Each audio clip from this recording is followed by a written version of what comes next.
ਤੇ ਮਹਾਰਾਜ ਜੀ ਨੇ ਪਹਿਲਾਂ ਉਹਨਾਂ ਚਾਰਾਂ ਦਾ ਖੰਡਨ ਕੀਤਾ, ਫਿਰ ਤਰੀਕਾ ਦੱਸਿਆ। ਜੋ ਸਾਡੇ ਮਨ ਦੇ ਵਿਚਾਰ ਨੇ ਉਹ ਜਦੋਂ ਅਸੀਂ ਕਿਸੇ ਮੂਵੀ 'ਚ ਵੇਖਦੇ ਹਾਂ, ਨਾਟਕ 'ਚ ਵੇਖਦੇ ਹਾਂ, ਉਦੋਂ ਮਨ ਟਿਕ ਜਾਂਦਾ, ਉਦੋਂ ਕੋਈ ਕੋਸ਼ਿਸ਼ ਨਹੀਂ ਕਰਨੀ ਪੈਂਦੀ, ਕਿਉਂਕਿ ਤਾਲਮੇਲ ਬਹਿ ਜਾਂਦਾ ਅੰਦਰ ਦਾ ਤੇ ਬਾਹਰ ਦਾ। ਵਿਚਾਰਾਂ ਨੂੰ ਤੇ 5 ਮਿੰਟ ਲਈ ਰੋਕਣਾ ਔਖਾ ਹੈ। ਕਦੇ ਤੁਸੀਂ ਚੌਂਕੜਾ ਮਾਰ ਕੇ ਬਹਿ ਕੇ ਪ੍ਰੈਕਟੀਕਲ ਕਰਕੇ ਵੇਖਿਓ, ਆਪਣੇ ਵਿਚਾਰਾਂ ਨੂੰ ਰੋਕਣ ਦੀ ਕੋਸ਼ਿਸ਼ ਕਰਿਓ।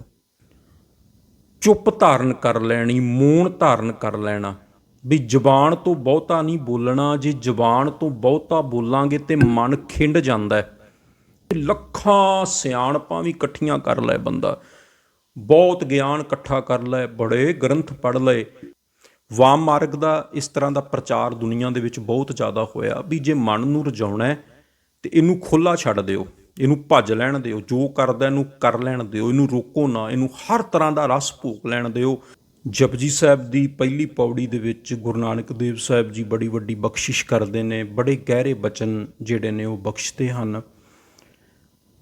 ਇਸ ਪੌੜੀ ਵਿੱਚ ਮਹਾਰਾਜ ਜੀ ਨੇ ਅਖੀਰ ਵਿੱਚ ਸਵਾਲ ਕੀਤਾ ਤੇ ਸਵਾਲ ਦਾ ਜਵਾਬ ਵੀ ਅਗਲੀ ਪੰਕਤੀ ਵਿੱਚ ਦਿੱਤਾ ਹੈ। ਤੇ ਇਸੇ ਪੌੜੀ ਵਿੱਚ ਸਤਿਗੁਰੂ ਜੀ ਨੇ ਉਸ ਟਾਈਮ ਦੇ ਜਿਹੜੇ 4 ਵੱਡੇ ਪ੍ਰਚਲਿਤ ਤਰੀਕੇ ਸਨ ਸਚਿਆਰ ਹੋਣ ਦੇ, ਸਮਝੇ ਜਾਂਦੇ ਸਨ, ਜਾਂ ਪ੍ਰਮਾਤਮਾ ਨੂੰ ਪਾਉਣ ਦੇ ਜਿਹੜੇ 4 ਤਰੀਕੇ ਸਮਝੇ ਜਾਂਦੇ ਸੀ, ਉਹਨਾਂ ਦਾ ਵੀ ਮਹਾਰਾਜ ਵਰਣਨ ਕਰਦੇ ਨੇ। ਸਤਿਗੁਰੂ ਜੀ ਜਿਹੜਾ ਸਵਾਲ ਕਰਦੇ ਨੇ, ਕਿਵ ਸਚਿਆਰਾ ਹੋਈ ਹੈ, ਕਿਵ ਕੂੜੈ ਟੁੱਟੈ ਪਾਲ। ਸਚਿਆਰ ਦਾ ਭਾਵ ਹੈ ਕਿ ਪ੍ਰਮਾਤਮ ਸਰੂਪ ਅੰਦਰੋਂ ਸੱਚੇ, ਕਿਉਂਕਿ ਉਹ ਵਾਹਿਗੁਰੂ ਸਚਿਆਰ ਹੈ, ਉਹ ਸੱਚ ਹੈ, ਸਭ ਤੋਂ ਵੱਡਾ ਸੱਚ ਹੈ। ਅੰਦਰੋਂ ਸੱਚੇ ਕਿਵੇਂ ਹੋਇਆ ਜਾ ਸਕਦਾ ਹੈ, ਸਚਿਆਰ ਕਿਵੇਂ ਬਣਿਆ ਜਾ ਸਕਦਾ ਹੈ, ਤੇ ਕੂੜ ਦੀ ਜਿਹੜੀ ਕੰਧ ਹੈ ਪ੍ਰਮਾਤਮਾ ਤੇ ਸਾਡੇ ਵਿਚਾਲੇ, ਉਹਨੂੰ ਅਸੀਂ ਕਿਵੇਂ ਤੋੜ ਸਕਦੇ ਹਾਂ। ਇਹ ਸਵਾਲ ਕੀਤਾ ਸਤਿਗੁਰੂ ਜੀ ਨੇ ਪਹਿਲੀ ਪੌੜੀ ਦੇ ਅਖੀਰ ਦੇ ਵਿੱਚ। ਤੇ ਉਸ ਤੋਂ ਪਹਿਲਾਂ ਮਹਾਰਾਜ ਜੀ ਨੇ ਜਿਹੜੇ ਸਚਿਆਰ ਹੋਣ ਦੇ ਤਰੀਕੇ ਸੀ ਉਹਨਾਂ ਦਾ ਵਰਣਨ ਕੀਤਾ। ਪਹਿਲੀ ਪੌੜੀ ਵਿੱਚ ਮਹਾਰਾਜ ਨੇ ਬਖਸ਼ਿਸ਼ ਕੀਤੀ ਹੈ, ਸੋਚੈ ਸੋਚ ਨਾ ਹੋਵਈ ਜੇ ਸੋਚੀ ਲੱਖ ਵਾਰ। ਜਿਹੜਾ ਇੱਥੇ ਸੋਚ ਦਾ ਭਾਵ ਹੈ ਨਾ, ਉਹ ਹੈ ਸੁੱਚ ਰੱਖਣੀ, ਤੀਰਥਾਂ ਆਦਿਕ 'ਤੇ ਇਸ਼ਨਾਨ ਕਰਨਾ, ਔਰ ਇਹ ਸੋਚਣਾ ਬਈ ਮੈਂ ਤੀਰਥਾਂ 'ਤੇ ਇਸ਼ਨਾਨ ਕਰਕੇ ਅੰਦਰੋਂ ਸੁੱਚਾ ਹੋ ਜਾਵਾਂਗਾ, ਮੇਰੇ ਪਾਪ ਉਤਰ ਜਾਣਗੇ। ਇਸ ਤਰ੍ਹਾਂ ਦੇ ਸ਼ਬਦ ਗੁਰੂ ਸਾਹਿਬ ਨੇ ਆਪਣੀ ਬਾਣੀ 'ਚ ਹੋਰ ਥਾਵਾਂ 'ਤੇ ਵੀ ਵਰਤੇ ਨੇ। ਸੁੱਚ ਹੋਵੇ ਤਾਂ ਸੱਚ ਪਾਈਐ, ਸੋਚ ਕਰੈ ਦਿਨਸ ਅਰ ਰਾਤ, ਮਨ ਕੀ ਮੈਲ ਨ ਤਨ ਤੇ ਜਾਤ। ਇੱਥੇ ਵੀ ਮਹਾਰਾਜ ਜੀ ਨੇ ਇਹੀ ਸੋਚ ਸ਼ਬਦ ਵਰਤਿਆ। ਵੈਸੇ ਕਿਹਾ ਜਾਂਦਾ ਸੋਚ ਜਿਹੜਾ ਸ਼ਬਦ ਹੈ ਸੰਸਕ੍ਰਿਤ ਦਾ ਸ਼ਬਦ ਹੈ, ਤੇ ਇਹਦਾ ਭਾਵ ਹੈ ਸੁੱਚ ਰੱਖਣੀ, ਅੰਦਰੋਂ ਸੁੱਚ ਧਾਰਨ ਕਰਨ ਦੀ ਕੋਸ਼ਿਸ਼ ਕਰਨੀ। ਤੇ ਗੁਰੂ ਸਾਹਿਬ ਮਹਾਰਾਜ ਦੇ ਸਮੇਂ ਇਸ ਚੀਜ਼ ਦੇ ਉੱਤੇ ਬਹੁਤ ਜ਼ਿਆਦਾ ਜ਼ੋਰ ਦਿੱਤਾ ਜਾਂਦਾ ਸੀ ਵੀ ਜੇ ਅੰਦਰੋਂ ਸਚਿਆਰ ਬਣਨਾ ਹੈ ਤੇ ਫਿਰ ਤੀਰਥਾਂ 'ਤੇ ਇਸ਼ਨਾਨ ਕਰਨਾ ਪਏਗਾ, ਬਾਹਰੀ ਸੋਚ ਜਿਹੜੀ ਆ ਉਹ ਰੱਖਣੀ ਪਏਗੀ। ਪਰ ਗੁਰੂ ਸਾਹਿਬ ਜੀ ਨੇ ਬੜੀ ਗਹਿਰੀ ਚੋਟ ਕੀਤੀ। ਜਪਜੀ ਸਾਹਿਬ ਦੀ ਪਹਿਲੀ ਪੌੜੀ ਦੀ ਪਹਿਲੀ ਪੰਕਤੀ 'ਚ ਹੀ ਮਹਾਰਾਜ ਇਹ ਬਖਸ਼ਿਸ਼ ਕਰਦੇ ਨੇ, ਸੋਚੈ ਸੋਚ ਨਾ ਹੋਵਈ ਜੇ ਸੋਚੀ ਲੱਖ ਵਾਰ। ਇੱਕ ਵਾਰ ਨਹੀਂ, ਜੇ ਮੈਂ ਲੱਖਾਂ ਵਾਰੀ ਵੀ ਇਸ ਤਰੀਕੇ ਦੇ ਨਾਲ ਜਿਹੜੀ ਪ੍ਰਚਲਿਤ ਸੋਚ ਰੱਖਣ ਦਾ ਤਰੀਕਾ ਹੈ ਇਹ ਵਰਤਾਂ, ਮਹਾਰਾਜ ਕਹਿੰਦੇ ਫਿਰ ਵੀ ਅੰਦਰੋਂ ਸੁੱਚਿਆਂ ਨਹੀਂ ਹੋਇਆ ਜਾ ਸਕਦਾ, ਅੰਦਰੋਂ ਸਚਿਆਰ ਨਹੀਂ ਬਣਿਆ ਜਾ ਸਕਦਾ। ਜਲ ਕੇ ਮਜਨ ਜੇ ਗਤ ਹੋਵੇ, ਨਿਤ ਨਿਤ ਮੈਂਡਕ ਨਾਵੇ, ਜੈਸੇ ਮੈਂਡਕ ਤੈਸੇ ਓਏ ਨਰ, ਫਿਰ ਫਿਰ ਜੋਨੀ ਆਵੇ। ਪਾਤਸ਼ਾਹ ਦੀ ਬਾਣੀ ਦਾ ਇਹ ਵੀ ਬਚਨ ਹੈ ਵੀ ਜੇ ਕੱਲਾ ਪਾਣੀ ਨਾਲ ਨਹਾਉਣ ਨਾਲ ਹੀ ਅੰਦਰੋਂ ਸੁੱਚ ਮਿਲਦੀ ਹੁੰਦੀ, ਮਨ ਸੁੱਚਾ ਹੁੰਦਾ, ਤਾਂ ਮਹਾਰਾਜ ਕਹਿੰਦੇ ਜਿਹੜਾ ਮੈਂਡਕ ਹੈ, ਡੱਡੂ ਹੈ, ਉਹਨੂੰ ਫਿਰ ਰੱਬ ਸਭ ਤੋਂ ਪਹਿਲਾਂ ਮਿਲਣਾ ਚਾਹੀਦਾ ਸੀ, ਕਿਉਂਕਿ ਉਹ ਤਾਂ ਰਹਿੰਦਾ ਹੀ ਪਾਣੀ 'ਚ ਹੈ। ਬਹੁਤ ਸਾਰੇ ਜੀਵ ਨੇ ਜਿਹੜੇ ਪਾਣੀ 'ਚ ਹੀ ਰਹਿੰਦੇ ਨੇ। ਮੰਨ ਲਓ ਮੱਛੀ ਪਾਣੀ 'ਚ ਰਹਿੰਦੀ ਹੈ, ਡੱਡੂ ਪਾਣੀ 'ਚ ਰਹਿੰਦਾ ਹੈ, ਹੋਰ ਲੱਖਾਂ ਜੂਨੀਆਂ ਨੇ ਜਿਹੜੀਆਂ ਪਾਣੀ 'ਚ ਰਹਿੰਦੀਆਂ ਨੇ। ਸਤਿਗੁਰੂ ਫਰਮਾਉਂਦੇ ਨੇ ਬਈ ਇਸ ਤਰ੍ਹਾਂ ਦੀ ਬਾਹਰੀ ਸੋਚ ਰੱਖਣ ਦੇ ਨਾਲ ਵੀ ਸਚਿਆਰ ਨਹੀਂ ਬਣਿਆ ਜਾ ਸਕਦਾ, ਉਸ ਪਰਮਾਤਮਾ ਦੀ ਪ੍ਰਾਪਤੀ ਨਹੀਂ ਹੁੰਦੀ। ਸੋਚੈ ਸੋਚ ਨਾ ਹੋਵਈ ਜੇ ਸੋਚੀ ਲੱਖ ਵਾਰ। ਫਿਰ ਜਿਹੜਾ ਦੂਜਾ ਤਰੀਕਾ ਸੀ ਗੁਰੂ ਸਾਹਿਬ ਦੇ ਸਮੇਂ ਬਹੁਤ ਜ਼ਿਆਦਾ ਪ੍ਰਚਲਿਤ ਸੀ, ਉਹ ਸੀ ਚੁੱਪ ਧਾਰਨ ਕਰ ਲੈਣੀ, ਮੌਨ ਧਾਰਨ ਕਰ ਲੈਣਾ। ਵੀ ਜ਼ੁਬਾਨ ਤੋਂ ਬਹੁਤਾ ਨਹੀਂ ਬੋਲਣਾ, ਜੇ ਜ਼ੁਬਾਨ ਤੋਂ ਬਹੁਤਾ ਬੋਲਾਂਗੇ ਤੇ ਮਨ ਖਿੰਡ ਜਾਂਦਾ ਹੈ, ਪਰਮਾਤਮਾ ਦੇ ਨਾਲ ਜੁੜ ਨਹੀਂ ਪਾਉਂਦਾ। ਜੇ ਪਰਮਾਤਮਾ ਦੀ ਪ੍ਰਾਪਤੀ ਕਰਨੀ ਹੈ ਫਿਰ ਮੌਨ ਧਾਰਨ ਕਰਨਾ ਪਏਗਾ, ਬਿਲਕੁਲ ਦੁਨੀਆ ਵੱਲੋਂ ਚੁੱਪ ਹੋ ਜਾਣਾ ਪਏਗਾ। ਪਾਤਸ਼ਾਹ ਫਰਮਾਉਂਦੇ ਨੇ ਬਈ ਬਾਹਰੀ ਜ਼ੁਬਾਨ ਦੇ ਚੁੱਪ ਕੀਤਿਆਂ ਵੀ ਵਾਹਿਗੁਰੂ ਦੀ ਪ੍ਰਾਪਤੀ ਨਹੀਂ ਹੁੰਦੀ, ਸਚਿਆਰ ਨਹੀਂ ਬਣਿਆ ਜਾ ਸਕਦਾ। ਚੁੱਪੈ ਚੁੱਪ ਨਾ ਹੋਵਈ ਜੇ ਲਾਏ ਰਹਾਂ ਲਿਵਤਾਰ। ਜੇ ਜ਼ੁਬਾਨ ਤੋਂ ਚੁੱਪ ਹੋ ਕੇ ਲਗਾਤਾਰ ਸਮਾਧੀ ਲਾ ਕੇ ਬਹਿ ਜਾਵਾਂ, ਕਿਸੇ ਨਾਲ ਗੱਲਬਾਤ ਹੀ ਨਾ ਕਰਾਂ, ਕੋਈ ਸ਼ਬਦ ਜ਼ੁਬਾਨ ਚੋਂ ਬੋਲਾਂ ਹੀ ਨਾ, ਮਹਾਰਾਜ ਕਹਿੰਦੇ ਫਿਰ ਵੀ ਮਨ ਜਿਹੜਾ ਉਹ ਚੁੱਪ ਨਹੀਂ ਕਰੇਗਾ, ਮਨ ਬੋਲਦਾ ਰਹੇਗਾ। ਜ਼ੁਬਾਨ ਬੇਸ਼ੱਕ ਚੁੱਪ ਹੋ ਜਾਏਗੀ ਪਰ ਮਨ ਬੋਲਦਾ ਰਹੇਗਾ, ਮਨ ਕਦੇ ਵੀ ਚੁੱਪ ਨਹੀਂ ਕਰਦਾ। ਅਸੀਂ ਵੇਖਦੇ ਹਾਂ ਨਾ, ਜਦੋਂ ਨਾਮ ਸਿਮਰਨ ਵਿੱਚ ਬੈਠੀਏ ਜਾਂ ਗੁਰਬਾਣੀ ਪੜ੍ਹਨ ਵਾਸਤੇ ਬੈਠੀਏ, ਨਿਤਨੇਮ ਕਰਨ ਵਾਸਤੇ ਬੈਠੀਏ, ਤੇ ਮਨ ਜਿਹੜਾ ਉਸ ਟਾਈਮ ਜ਼ਿਆਦਾ ਭੱਜਣਾ ਸ਼ੁਰੂ ਕਰ ਦਿੰਦਾ ਹੈ। ਬਾਕੀ ਜਿਹੜੇ ਅਸੀਂ ਦੁਨਿਆਵੀ ਕੰਮ ਕਰਦੇ ਹਾਂ ਉਦੋਂ ਮਨ ਜਿਹੜਾ ਉਹ ਨਹੀਂ ਭੱਜਦਾ, ਟਿਕ ਜਾਂਦਾ। 2-3 ਘੰਟੇ ਤੁਸੀਂ ਲਗਾਤਾਰ ਬਹਿ ਕੇ ਮੂਵੀ ਵੇਖਦੇ ਰਹੋ, ਮਨ ਟਿਕਿਆ ਰਹੇਗਾ, ਨਹੀਂ ਭੱਜੇਗਾ। ਕੋਈ ਨਾਟਕ ਵੇਖਦੇ ਰਹੋ, ਮਨ ਟਿਕਿਆ ਰਹੇਗਾ। ਦੁਨੀਆ ਦੀਆਂ ਗੱਲਾਂ ਕਰਦੇ ਰਹੋ, ਮਨ ਨਹੀਂ ਭੱਜਦਾ, ਟਿਕਿਆ ਰਹਿੰਦਾ ਹੈ। ਕਿਉਂਕਿ ਜੋ ਸਾਡੇ ਅੰਦਰ ਹੈ, ਜਿਵੇਂ ਦੇ ਸਾਡੇ ਅੰਦਰ ਦੇ ਵਿਚਾਰ ਨੇ, ਜੋ ਸਾਡੇ ਅੰਦਰ ਦੇ ਖਿਆਲ ਨੇ, ਜਦੋਂ ਬਾਹਰੋਂ ਵੀ ਸਾਡੇ ਮਨ ਨੂੰ ਉਹ ਖੁਰਾਕ ਮਿਲਦੀ ਹੈ, ਉਹ ਟਿਕ ਜਾਂਦਾ ਹੈ।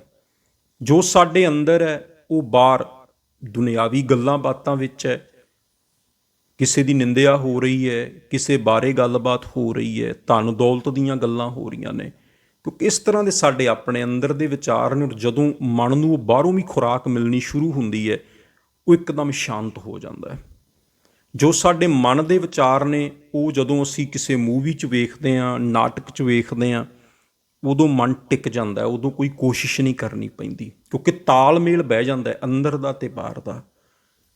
ਪਰ ਜਦੋਂ ਗੁਰਬਾਣੀ ਪੜ੍ਹਨ ਲੱਗਦੇ ਹਾਂ, ਨਾਮ ਜਪਣ ਲੱਗਦੇ ਹਾਂ, ਸਿਮਰਨ ਕਰਨ ਲੱਗਦੇ ਹਾਂ, ਉਦੋਂ ਸਾਡੇ ਅੰਦਰ ਦੇ ਵਿਚਾਰ ਕੁਝ ਹੋਰ ਤਰ੍ਹਾਂ ਦੇ ਨੇ, ਸਾਡੇ ਅੰਦਰ ਕੁਝ ਹੋਰ ਭਰਿਆ ਹੋਇਆ ਹੈ। ਗੁਰਬਾਣੀ ਦੀ ਵਿਚਾਰਧਾਰਾ ਬਿਲਕੁਲ ਅਲੱਗ ਹੈ। ਨਾਮ ਸਿਮਰਨ ਵਿੱਚ ਜੁੜਨਾ ਉਹ ਬਿਲਕੁਲ ਮਨ ਵਾਸਤੇ ਨਵੀਂ ਚੀਜ਼ ਹੈ, ਉਹ ਰਾਹ ਹੀ ਵੱਖਰਾ ਹੈ। ਉੱਥੇ ਮਨ ਨਹੀਂ ਟਿਕ ਪਾਉਂਦਾ, ਕਿਉਂਕਿ ਤਾਲਮੇਲ ਨਹੀਂ ਬਣ ਪਾਉਂਦਾ। ਜਿੱਦਣ ਤਾਲਮੇਲ ਬਣਨ ਲੱਗ ਪਿਆ ਨਾ, ਜਿੱਦਣ ਸਾਡੇ ਮਨ ਵਿੱਚ ਵੀ ਉਹ ਚੀਜ਼ ਆ ਗਈ, ਅੰਦਰ ਵੀ ਉਹ ਵਿਚਾਰ ਆ ਗਏ, ਉਹ ਖਿਆਲ ਆ ਗਏ, ਫਿਰ ਮਨ ਆਪਣੇ ਆਪ ਜੁੜਨ ਲੱਗ ਜਾਏਗਾ। ਫਿਰ ਮਨ ਇਵੇਂ ਜੁੜਨ ਲੱਗ ਜਾਏਗਾ ਜਿਵੇਂ ਦੁਨਿਆਵੀ ਗੱਲਾਂ ਬਾਤਾਂ ਕਰਦੇ ਹਾਂ ਸਾਡਾ ਮਨ ਜੁੜਦਾ ਹੈ, ਜਿਵੇਂ ਟੀਵੀ ਵੇਖਦੇ ਹਾਂ, ਮੋਬਾਈਲ ਵੇਖਦੇ ਹਾਂ, ਮਨ ਜੁੜਦਾ ਹੈ। ਜਿਵੇਂ ਕਿਸੇ ਦੀ ਗੱਲਬਾਤ ਹੁੰਦੀ ਹੋਵੇ, 4 ਬੰਦਿਆਂ 'ਚ ਬਹਿ ਕੇ ਮਨ ਜੁੜਦਾ ਹੈ, ਕਿਉਂਕਿ ਉਦੋਂ ਅੰਦਰ ਤੇ ਬਾਹਰ ਦਾ ਤਾਲਮੇਲ ਬੈਠ ਜਾਂਦਾ ਹੈ। ਗੁਰੂ ਨਾਨਕ ਦੇਵ ਸਾਹਿਬ ਫਰਮਾਉਂਦੇ ਨੇ, ਜੇ ਬਾਹਰੋਂ ਜ਼ੁਬਾਨ ਤੋਂ ਚੁੱਪ ਹੋ ਵੀ ਗਏ, ਮਨ ਫਿਰ ਵੀ ਚੁੱਪ ਨਹੀਂ ਕਰੇਗਾ, ਮਨ ਬੋਲਦਾ ਰਹੇਗਾ, ਦਿਨ ਰਾਤ ਬੋਲਦਾ ਰਹੇਗਾ। ਤੁਸੀਂ ਬਹਿ ਜਾਓ ਚੁੱਪ ਕਰਕੇ ਵੀ ਅੱਜ ਸਾਰਾ ਦਿਨ ਨਹੀਂ ਬੋਲਣਾ, ਜ਼ੁਬਾਨ ਤੋਂ ਤੁਸੀਂ ਚੁੱਪ ਹੋ ਸਕਦੇ ਹੋ, ਸ਼ਾਮ ਤੱਕ ਨਹੀਂ ਬੋਲੋਗੇ, 2 ਦਿਨ ਨਾ ਬੋਲੋ, 10 ਦਿਨ ਨਾ ਬੋਲੋ, 15 ਦਿਨ ਨਾ ਬੋਲੋ, ਪਰ ਮਨ ਨਹੀਂ ਰੁਕੇਗਾ, ਵਿਚਾਰ ਨਹੀਂ ਰੁਕਣਗੇ। ਵਿਚਾਰਾਂ ਨੂੰ ਤੇ 5 ਮਿੰਟ ਲਈ ਰੋਕਣਾ ਔਖਾ ਹੈ। ਕਦੇ ਤੁਸੀਂ ਚੌਂਕੜਾ ਮਾਰ ਕੇ ਬਹਿ ਕੇ ਪ੍ਰੈਕਟੀਕਲ ਕਰਕੇ ਵੇਖਿਓ, ਆਪਣੇ ਵਿਚਾਰਾਂ ਨੂੰ ਰੋਕਣ ਦੀ ਕੋਸ਼ਿਸ਼ ਕਰਿਓ, ਨਹੀਂ ਰੁਕਣਗੇ, ਹੋਰ ਤੇਜ਼ੀ ਨਾਲ ਆਉਣਗੇ, ਹੋਰ ਤਗੜੇ ਹੋ ਕੇ ਆਉਣਗੇ, ਹੋਰ ਮਜ਼ਬੂਤ ਹੋ ਕੇ ਆਉਣਗੇ। ਇਸ ਕਰਕੇ ਪਾਤਸ਼ਾਹ ਫਰਮਾਉਂਦੇ ਨੇ, ਚੁੱਪੈ ਚੁੱਪ ਨਾ ਹੋਵਈ ਜੇ ਲਾਏ ਰਹਾਂ ਲਿਵਤਾਰ। ਠੀਕ ਹੈ, ਬਹੁਤਾ ਬੋਲਣ ਨਾਲ ਮਨ ਖਿੰਡਦਾ ਹੈ, ਪਰ ਪਾਤਸ਼ਾਹ ਕਹਿੰਦੇ ਨੇ ਚੁੱਪ ਰਹਿਣ ਨਾਲ ਵੀ ਤੇ ਮਨ ਜਿਹੜਾ ਉਹ ਨਹੀਂ ਨਾ ਟਿਕਦਾ, ਮਨ ਫਿਰ ਵੀ ਭੱਜਦਾ ਰਹਿੰਦਾ। ਫਿਰ ਜਿੱਥੇ ਲੋੜ ਹੈ ਬੋਲਣ ਦੀ, ਉੱਥੇ ਬੋਲਣਾ ਪਏਗਾ, ਜਿੱਥੇ ਨਹੀਂ ਲੋੜ ਉੱਥੇ ਅਸੀਂ ਚੁੱਪ ਵੀ ਰਹਿ ਸਕਦੇ ਹਾਂ। ਸਤਿਗੁਰੂ ਫਰਮਾਉਂਦੇ ਨੇ, ਮੌਨ ਧਾਰਨ ਕਰਕੇ ਵੀ ਸਚਿਆਰ ਨਹੀਂ ਹੋਇਆ ਜਾ ਸਕਦਾ। ਅੰਦਰੋਂ ਜਿਹੜੀ ਕੂੜ ਦੀ ਕੰਧ ਹੈ ਉਹ ਫਿਰ ਵੀ ਨਹੀਂ ਟੁੱਟੇਗੀ। ਅੱਗੇ ਪਾਤਸ਼ਾਹ ਜੀ ਫਰਮਾਉਂਦੇ ਨੇ, ਜਿਹੜਾ ਤੀਜਾ ਤਰੀਕਾ ਮਹਾਰਾਜ ਜੀ ਨੇ ਇੱਥੇ ਉਸ ਟਾਈਮ ਦਾ ਜਿਹੜਾ ਪ੍ਰਚਲਿਤ ਸੀ ਉਹਦਾ ਵਰਣਨ ਕੀਤਾ। ਭੁੱਖਿਆਂ ਭੁੱਖ ਨਾ ਉਤਰੀ ਜੇ ਬੰਨਾ ਪੁਰੀਆਂ ਪਾਰ। ਗੁਰੂ ਨਾਨਕ ਦੇਵ ਸਾਹਿਬ ਮਹਾਰਾਜ ਦੇ ਸਮੇਂ ਜਾਂ ਉਹਨਾਂ ਤੋਂ ਪਹਿਲਾਂ ਵੀ ਆਪਾਂ ਜੇ ਗੱਲ ਕਰੀਏ ਤੇ ਜਿਹੜੇ ਵਾਮ ਮਾਰਗੀ ਸੀ ਨਾ, ਇਹ ਵੀ ਇੱਕ ਤਰ੍ਹਾਂ ਦਾ ਧਰਮ ਕਹਿ ਲਓ, ਇਹਦਾ ਵੀ ਬਹੁਤ ਜ਼ਿਆਦਾ ਪ੍ਰਚਾਰ ਹੋਇਆ ਬਈ ਜਿਹੜਾ ਮਨ ਹੈ ਜੇ ਇਹਨੂੰ ਟਿਕਾਉਣਾ, ਜੋ ਵੀ ਚੀਜ਼ ਮੰਗਦਾ ਇਹਨੂੰ ਦੇਵੋ, ਇਹਨੂੰ ਰੋਕੋ ਨਾ। ਜੇ ਦੁਨੀਆ ਦੇ ਰਸ ਮੰਗਦਾ ਇਹਨੂੰ ਦੇਵੋ, ਜੇ ਕੋਈ ਵੀ ਰਸ ਭੋਗਣਾ ਚਾਹੁੰਦਾ ਇਹਨੂੰ ਰੋਕੋ ਨਾ। ਮਨ ਨੂੰ ਭੱਜ ਲੈਣ ਦਿਓ, ਜੋ ਕਰਨਾ ਚਾਹੁੰਦਾ ਕਰ ਲੈਣ ਦਿਓ, ਇਹਨੂੰ ਰੋਕੋ ਨਾ। ਕਿਉਂਕਿ ਇਹਨੂੰ ਜਦੋਂ ਜਿਹੜੇ ਰਸਾਂ ਦੀ ਇਹ ਮੰਗ ਕਰਦਾ ਜਦੋਂ ਮਿਲ ਜਾਣਗੇ ਔਰ ਜਦੋਂ ਇਹਨੂੰ ਬਾਰ-ਬਾਰ ਉਹ ਰਸ ਮਿਲਣਗੇ, ਇਹ ਰੱਜ ਜਾਏਗਾ। ਵਾਮ ਮਾਰਗ ਦਾ ਇਸ ਤਰ੍ਹਾਂ ਦਾ ਪ੍ਰਚਾਰ ਦੁਨੀਆ ਦੇ ਵਿੱਚ ਬਹੁਤ ਜ਼ਿਆਦਾ ਹੋਇਆ ਵੀ ਜੇ ਮਨ ਨੂੰ ਰਜਾਉਣਾ ਤੇ ਇਹਨੂੰ ਖੁੱਲ੍ਹਾ ਛੱਡ ਦਿਓ, ਇਹਨੂੰ ਭੱਜ ਲੈਣ ਦਿਓ, ਜੋ ਕਰਦਾ ਇਹਨੂੰ ਕਰ ਲੈਣ ਦਿਓ, ਇਹਨੂੰ ਰੋਕੋ ਨਾ। ਇਹਨੂੰ ਹਰ ਤਰ੍ਹਾਂ ਦਾ ਰਸ ਭੋਗ ਲੈਣ ਦਿਓ ਤੇ ਹਰ ਤਰ੍ਹਾਂ ਦਾ ਰਸ ਭੋਗ ਕੇ ਇਹ ਆਪਣੇ ਆਪ ਰੱਜ ਜਾਏਗਾ ਤੇ ਟਿਕ ਜਾਏਗਾ। ਪਰ ਸਤਿਗੁਰੂ ਫਰਮਾਉਂਦੇ ਨੇ ਨਹੀਂ, ਜੇ ਅਸੀਂ ਮਨ ਨੂੰ ਖੁੱਲ੍ਹਾ ਛੱਡ ਦਿਆਂਗੇ ਨਾ, ਜੇ ਮਨ ਨੂੰ ਖੁੱਲ੍ਹਾ ਭੱਜਣ ਦਿਆਂਗੇ ਵੀ ਦੁਨੀਆ ਦੇ ਰਸ ਭੋਗ ਲੈ ਤੇ ਦੁਨੀਆ ਦੇ ਰਸ ਭੋਗ ਭੋਗ ਕੇ ਰੱਜ ਜਾਏਗਾ ਤੇ ਟਿਕ ਜਾਏਗਾ, ਸਤਿਗੁਰੂ ਕਹਿੰਦੇ ਇਹ ਮਨ ਫਿਰ ਵੀ ਨਹੀਂ ਰੱਜੇਗਾ। ਭੁੱਖਿਆਂ ਭੁੱਖ ਨਾ ਉਤਰੀ ਜੇ ਬੰਨਾ ਪੁਰੀਆਂ ਭਾਰ। ਇਸ ਮਨ ਦੀ ਭੁੱਖ ਜਿਹੜੀ ਹੈ ਉਹ ਫਿਰ ਵੀ ਨਹੀਂ ਉਤਰੇਗੀ, ਕਿਉਂਕਿ ਇਹਦੀ ਭੁੱਖ ਹੋਰ ਵੱਧਦੀ ਜਾਏਗੀ। ਜੇ ਇਸ ਮਨ ਨੂੰ ਖੁੱਲ੍ਹਾ ਛੱਡੋਗੇ ਨਾ, ਇਹ ਮਨ ਦੀ ਭੁੱਖ ਜਿਹੜੀ ਆ ਦਿਨ ਰਾਤ ਹੋਰ ਵਧੇਗੀ। ਜਦੋਂ ਅਸੀਂ ਭੋਜਨ ਛਕਦੇ ਹਾਂ, ਜਿਹੜੀ ਪੇਟ ਦੀ ਭੁੱਖ ਹੁੰਦੀ ਹੈ ਉਹ 2-3-4 ਪ੍ਰਸ਼ਾਦੇ ਛਕ ਕੇ ਭੁੱਖ ਮਿਟ ਜਾਂਦੀ ਹੈ। ਪਰ ਜਿਹੜੀ ਮਨ ਦੀ ਭੁੱਖ ਹੈ, ਇਹਨੂੰ ਜਿਵੇਂ ਜਿਵੇਂ ਕੁਝ ਮਿਲਦਾ ਹੈ ਇਹ ਉਵੇਂ ਉਵੇਂ ਹੋਰ ਭੱਜਣ ਲੱਗ ਪੈਂਦਾ। ਔਰ ਕਦੇ ਵੀ ਦੁਨੀਆ ਦੇ ਵਿੱਚ ਜਿਨ੍ਹਾਂ ਨੇ ਬੜੇ ਬੜੇ ਰਸ ਭੋਗੇ, ਜਿਨ੍ਹਾਂ ਕੋਲ ਬਹੁਤ ਬਹੁਤ ਧਨ ਸੀ, ਉਹਨਾਂ ਦੀ ਵੀ ਭੁੱਖ ਨਹੀਂ ਮਿਟੀ, ਭੁੱਖ ਸਗੋਂ ਹੋਰ ਵਧੀ। ਸਹਿਸ ਖਟੇ ਲੱਖ ਕੋ ਉਠਤਾਵੈ, ਤ੍ਰਿਪਤ ਨਾ ਆਵੈ ਮਾਇਆ ਪਾਛੈ ਪਾਵੈ। ਸਤਿਗੁਰੂ ਕਹਿੰਦੇ ਲੱਖਾਂ ਕਮਾ ਲਏ, ਕਰੋੜਾਂ ਕਮਾ ਲਏ, ਮਨ ਦੀ ਭੁੱਖ ਫਿਰ ਵੀ ਨਹੀਂ ਮਿਟੀ। ਭੁੱਖ ਜਿਹੜੀ ਆ ਹੋਰ ਵੱਧ ਗਈ। ਜਿੰਨਾ ਜ਼ਿਆਦਾ ਮਿਲਦਾ ਗਿਆ, ਭੁੱਖ ਹੋਰ ਓਨੀ ਵੱਡੀ ਹੁੰਦੀ ਗਈ, ਭੁੱਖ ਹੋਰ ਵੱਧਦੀ ਗਈ। ਸਤਿਗੁਰੂ ਜੀ ਫਰਮਾਉਂਦੇ ਨੇ, ਭੁੱਖਿਆਂ ਭੁੱਖ ਨਾ ਉਤਰੀ ਜੇ ਬੰਨਾ ਪੁਰੀਆਂ ਭਾਰ। ਜੇ ਸਾਰੀਆਂ ਪੁਰੀਆਂ ਦੇ ਪਦਾਰਥ ਇਕੱਠੇ ਕਰਕੇ ਇਹਨੂੰ ਪੰਡ ਬੰਨ੍ਹ ਕੇ ਵੀ ਦੇ ਦਈਏ ਨਾ, ਸਾਰੇ ਇਕੱਠੇ ਕਰਕੇ ਢੇਰ ਲਾ ਕੇ ਵੀ ਮਨ ਨੂੰ ਦੇ ਦਈਏ, ਪਾਤਸ਼ਾਹ ਕਹਿੰਦੇ ਮਨ ਫਿਰ ਵੀ ਨਹੀਂ ਰੱਜੇਗਾ। ਅੱਜ ਅਸੀਂ ਸੋਚਦੇ ਹਾਂ ਨਾ ਵੀ ਸਾਡੇ ਕੋਲ ਆਹ ਚੀਜ਼ ਆ ਜਾਏ ਸੁਖੀ ਹੋ ਜਾਵਾਂਗੇ, ਇੰਨਾ ਕੁ ਧਨ ਆ ਜਾਏ ਸੁਖੀ ਹੋ ਜਾਵਾਂਗੇ, ਇੰਨੀਆਂ ਕੁ ਵਸਤੂਆਂ ਆ ਜਾਣ ਸੁਖੀ ਹੋ ਜਾਵਾਂਗੇ, ਮਨ ਰੱਜ ਜਾਏਗਾ।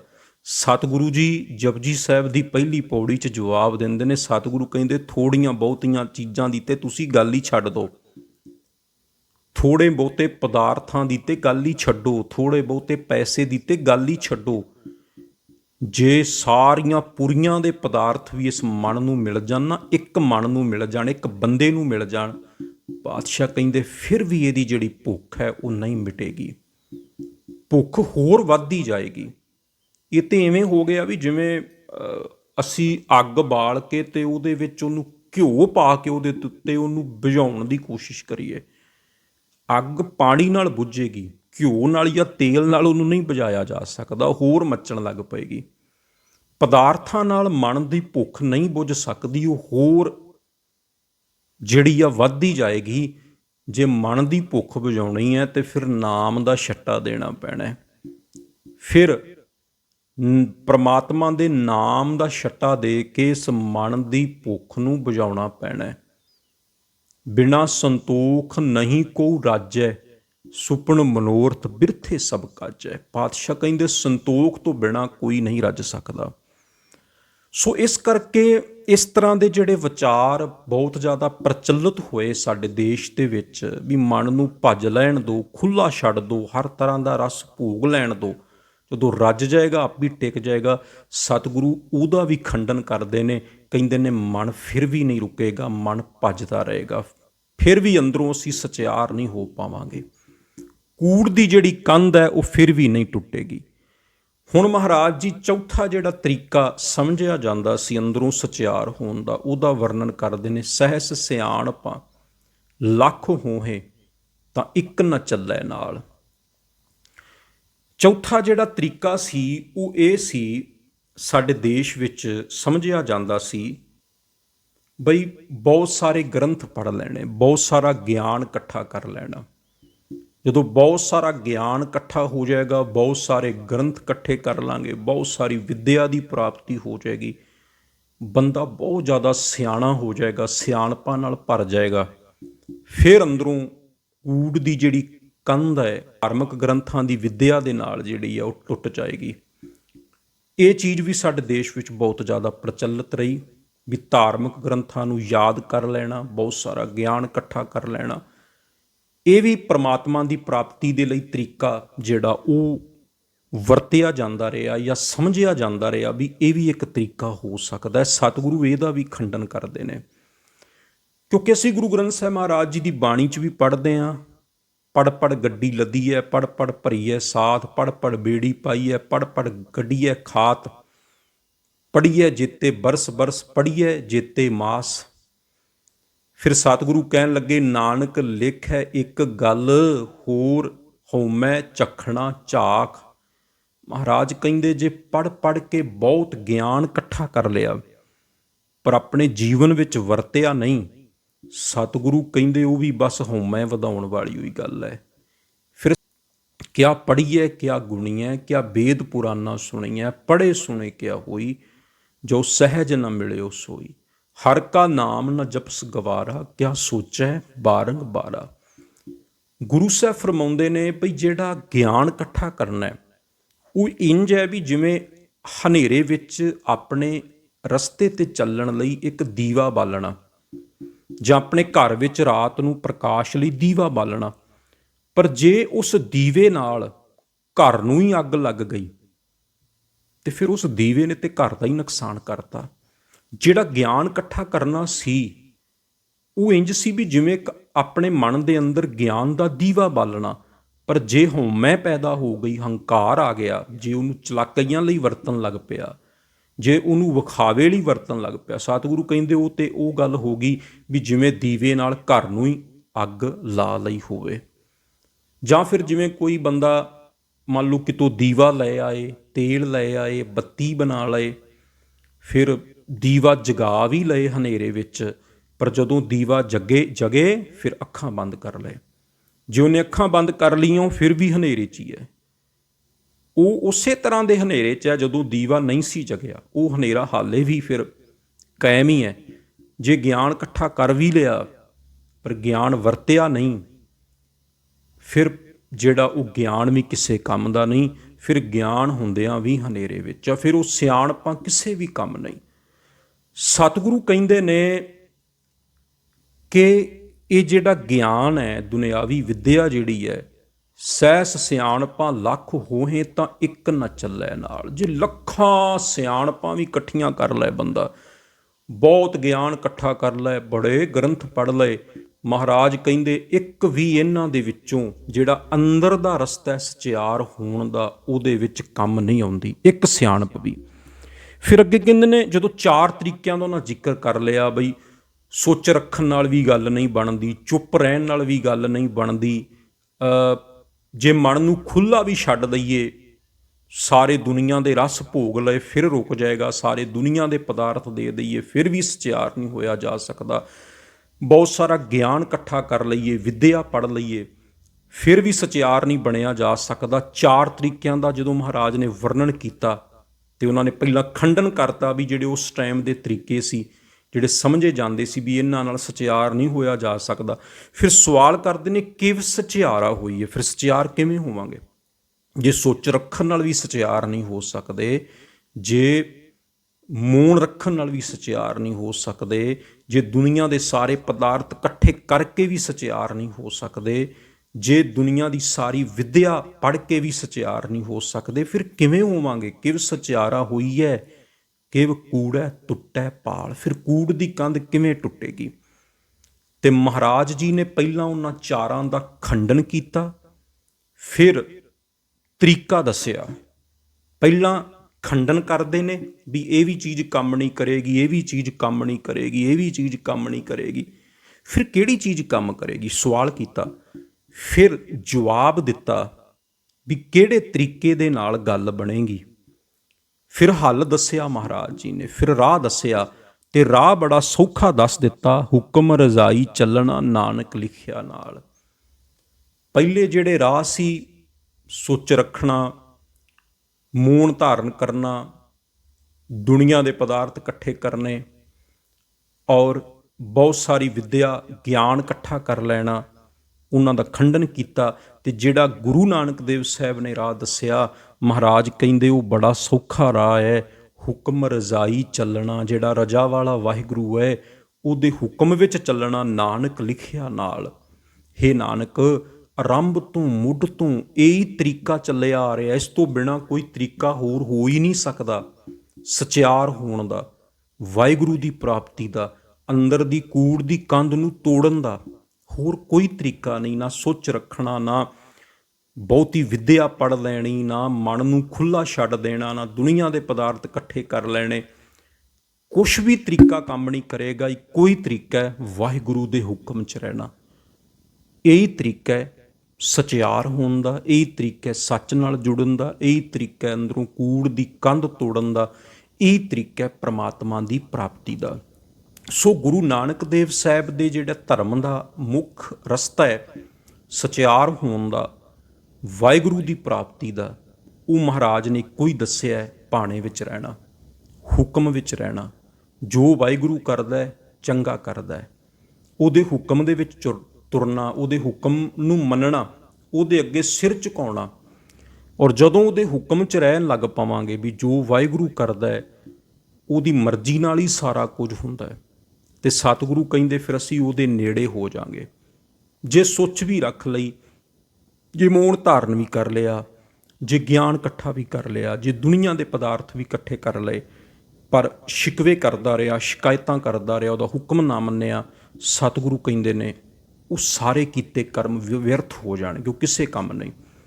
ਪਰ ਜੇ ਉਹਦੇ ਹੁਕਮ 'ਚ ਆ ਗਏ, ਫਿਰ ਕੁਛ ਵੀ ਕਰਨ ਦੀ ਲੋੜ ਨਹੀਂ, ਉਹਦੇ ਅੱਗੇ ਸਿਰ ਝੁਕਾ ਕੇ, ਚਾਹੇ ਬੰਦੇ ਨੂੰ ਦੁਨੀਆ ਦੀ ਕੋਈ ਵਿੱਦਿਆ ਨਹੀਂ ਆਉਂਦੀ, ਉਹ ਭਾਵੇਂ ਅਨਪੜ੍ਹ ਹੈ, ਭਾਵੇਂ ਉਹ ਤੀਰਥਾਦਿਕ 'ਤੇ ਇਸ਼ਨਾਨ ਨਹੀਂ ਕਰਦਾ, ਭਾਵੇਂ ਉਹਦੇ ਕੋਲ ਦੁਨੀਆ ਦੇ ਬਹੁਤੇ ਪਦਾਰਥ ਨਹੀਂ, ਭਾਵੇਂ ਉਹ ਮੌਨ ਆਦਿਕ ਰੱਖਣ ਦੇ ਚੱਕਰ 'ਚ ਨਹੀਂ ਪੈਂਦਾ, ਪਰ ਜੇ ਹੁਕਮ 'ਚ ਰਹਿੰਦਾ, ਸਤਿਗੁਰੂ ਕਹਿੰਦੇ ਉਹ ਵਾਹਿਗੁਰੂ ਦੇ ਨੇੜੇ ਹੋ ਜਾਏਗਾ। ਸੋ ਜਪਜੀ ਸਾਹਿਬ ਦੀ ਪਹਿਲੀ ਪੌੜੀ ਦੇ ਵਿੱਚ ਸਤਿਗੁਰੂ ਨੇ 4 ਪ੍ਰਚਲਿਤ ਤਰੀਕਿਆਂ ਦਾ ਜ਼ਿਕਰ ਕੀਤਾ, ਉਹਨਾਂ ਦਾ ਖੰਡਨ ਕੀਤਾ।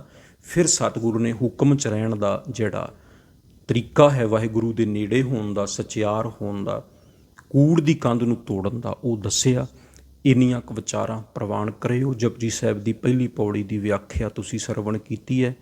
ਅਸੀਂ ਅੱਗੇ ਵੀ ਇਸੇ ਤਰ੍ਹਾਂ ਜਪਜੀ ਸਾਹਿਬ ਦੀਆਂ ਜਿਹੜੀਆਂ ਪੌੜੀਆਂ ਨੇ, ਜਪਜੀ ਸਾਹਿਬ ਦੀ ਜੋ ਵਿਚਾਰ ਹੈ ਗੁਰੂ ਨਾਨਕ ਦੇਵ ਸਾਹਿਬ ਜੀ ਦੀ, ਉਹ ਲਗਾਤਾਰ ਜਿਹੜਾ ਉਹ ਅਲੱਗ-ਅਲੱਗ ਪਾਰਟਸ ਦੇ ਵਿੱਚ ਤੁਹਾਡੇ ਸਾਹਮਣੇ ਲੈ ਕੇ ਆਉਂਦੇ ਰਹਾਂਗੇ। ਵੀਡੀਓ ਨੂੰ ਲਾਈਕ ਸ਼ੇਅਰ ਜ਼ਰੂਰ ਕਰਿਓ ਜੀ। ਵਾਹਿਗੁਰੂ ਜੀ ਕਾ ਖਾਲਸਾ, ਵਾਹਿਗੁਰੂ ਜੀ ਕੀ ਫਤਿਹ।